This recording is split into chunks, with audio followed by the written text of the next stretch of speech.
खामगाव शहर पोलिसांनी गुरुवारी पहाटे टॉवर चौक परिसरात नाकाबंदी दरम्यान मोठी कारवाई करत गोवंश तस्करी करणारी 3 वाहने ताब्यात घेतली। संशयित वाहनांची तपासणी केली असता त्यामध्ये अवैधरित्या वाहतूक करण्यात येणारे गोवंश आढळून आले।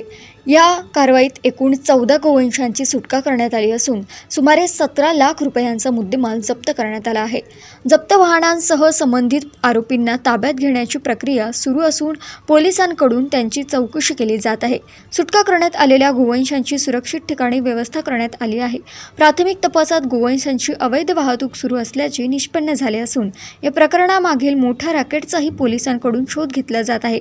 जिल्हा पोलीस अधीक्षक निलेश तांबे, उपविभागीय पोलीस अधिकारी प्रदीप पाटील यांच्या मार्गदर्शनाखाली तसेच खामगाव शहर पोलीस ठाण्याचे ठाणेदार रामकृष्ण पवार यांच्या नेतृत्वात ही कारवाई करण्यात आली। या धडाकेबाज कारवाईमुळे गोवंश तस्करांमध्ये खळबळ उडाली असून पुढील तपास खामगाव शहर पोलीस करीत आहे। देशोन्नतीसाठी नितेश मानकर यांची रिपोर्ट।